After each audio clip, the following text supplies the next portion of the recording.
Hi there, good afternoon. Thank you for the birthday wishes. They are already coming in. Thanks so much. Today I'm going to talk about behind the scenes of press trips. So, welcome to Travel Talk with Sucheta. And I hope you've been watching all my travel series all this time and following me on social media. I just got back from Florida and Mexico about 2 days ago. So, I have so much to share with you from those trips, but also in general about all the press trips and travel blogging that I've been doing. So, most people think that a travel blogger's job is to eat and drink and have fun and take photos, post them on social media, and show them that we are having a great time. So, yes, we are having a great time, but there's a lot of work that goes beyond a travel blogging life. And if you are not familiar with it, I will tell you a little bit more. So, first of all, I'll tell you a story. I've had so many travel assistants with me. So many people have come to me and said, "We would love to do what you're doing. Can you take us with you? Can you pack us in your suitcase? Or can we help you take photos when you're going on these trips?"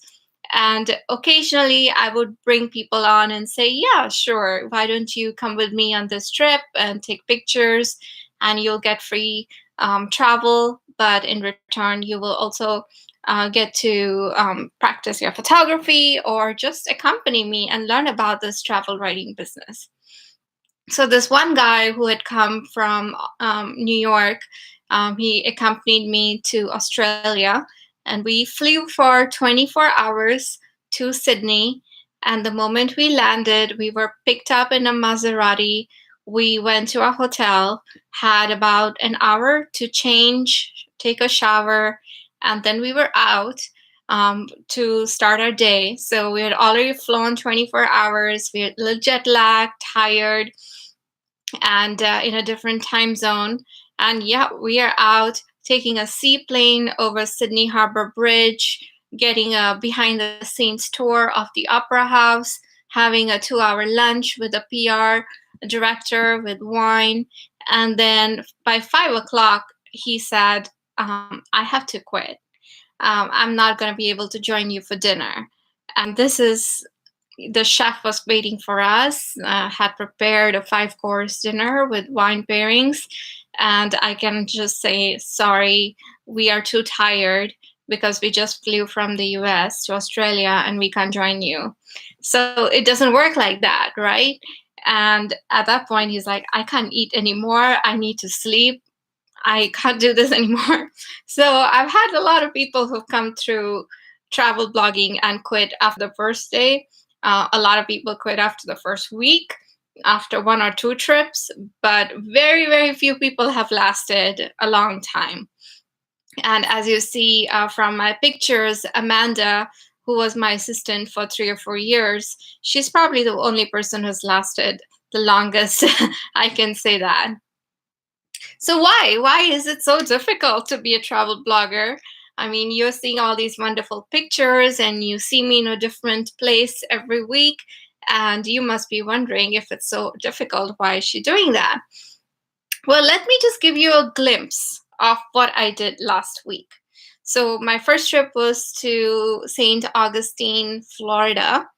And as soon as I checked in into my this family run in by the water, I had to go on a scenic cruise over St. Augustine, had dinner with the PR director for St. Augustine Tourism, and then had to take notes and write some social media posts, pictures. And the next day, we start really early. You have to eat breakfast because you may be writing about the inn or what they're serving. And I was out to the train, the Red Train sightseeing tour, then a food tour, then a ghost tour, then went to see the Flagler College, two museums, went to another hotel for a site inspection and lunch, then did a tour of the chocolate factory. I saw a salt spa, spent about 3 hours there, went on the St. Augustine distillery tour, and throw in a lot of seafood dinners in between. And this was just all in 4 days. And trust me, I came home to just drop my luggage, sleep, and I was out to Mexico within like 10 hours and then did it all over again.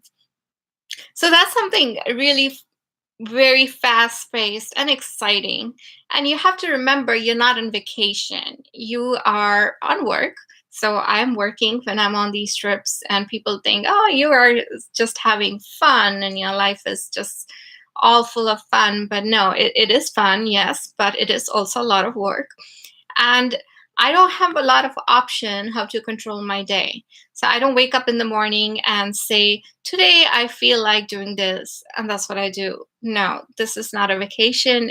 I'm told what I have to be doing, where I need to be at what time. So I don't really have a lot of choice over that. And there are the photos. They have to be constantly taking photos and making it things look pretty. So from the time we land in a place, we may be jet lagged, and normally what you would do is you'll just go to your room and you would crash. I can't enter my hotel room until I take pictures of the room, of the hotel. So I have to leave my luggage, my handbags outside my room so I can go inside, take pictures of everything. And only then I can go inside. And if I'm lucky, I may have an hour to rest. But most of the time, I'm just going in there, quickly changing and getting out with, say, a PR person, a hotel manager, or a tour guide, and start sightseeing right away. Because the idea for me to be writing about them is to seeing as much as possible in a short time. Obviously, if you're on vacation, you want to see a few things. You may take it easy, enjoy the destination, and I have to do all that, but be able to tell you about it. So when I'm sightseeing, I'm also taking notes. I'm taking photos. I'm observing the place. I'm talking to my guide, maybe interviewing the chef or the hotel managers, asking a lot of questions, finding out the real story of the place. And all this time, I have to be alert. So I can't just be in one of those group tours where people sometimes, you see them in the back and they're just dozing off, or they've zoned out and really not paying attention to the tour guide. I can't do that. And the other thing is sometimes I have to change hotels all the time. I've done in the 7 days trip, changed hotel 5 times. Because maybe the host wants to show us the different hotels, or we're going to different regions of the country. So that means I have to do this packing, unpacking, taking photos all over again. Yeah, so many times. When I was in Sri Lanka recently, I had to get up at 4 a.m. To take photos of the hotel, check out, and then go on a whale watching tour, and then go to the next town, and then do it all over again. So it's not easy on the body, but you get used to it.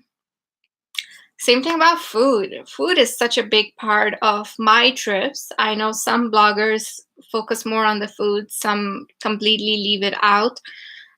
For me, it is a big part of telling the story of the culture of the place. So when I sit down to eat, whether it's with a group tour or an individual press trip, nobody can touch the food until the camera eats first. Yes, we have to have lots of cameras, phones, videos, taking photos of the food in every angle possible. And we also have to eat when we are not hungry. So a chef may have waited for us. They would be told that, hey, this food blogger is coming to try your food, and they may be writing about it. So they have prepared all their best dishes, and they're waiting for us to come try it. And even if you just ate another meal like 2 hours ago and you're not at all hungry, you still have to eat. I was on a food tour in Israel a couple of years ago, and we went from restaurant to restaurant from 8 a.m. till midnight. and we were doing food tastings, market tours, food tours, wine tastings, back to back, with no breaks and no sleep, no walking around, just eating and drinking. And at the end of it, yes, I was totally full and gained a lot of weight, but it's part of the job. And the story I did was food, what to eat and drink in Israel. Speaking of drinking, yes, it's important to be able to drink at least a little bit if you can taste some cocktails and wines. I was recently in South Africa and I did a wine tour in the Cape, Southern Cape, where I think one day I drank about 14 glasses of wine. Obviously, I didn't finish all of them, but it was tasting 14 glasses of wine. It still takes a lot of effort. Now, you may have seen some pictures of me at the spa. Last week, I was at this salt spa in St. Augustine, which is designed like a Polish salt cave. And it was really amazing. Great place to relax. Highly recommended.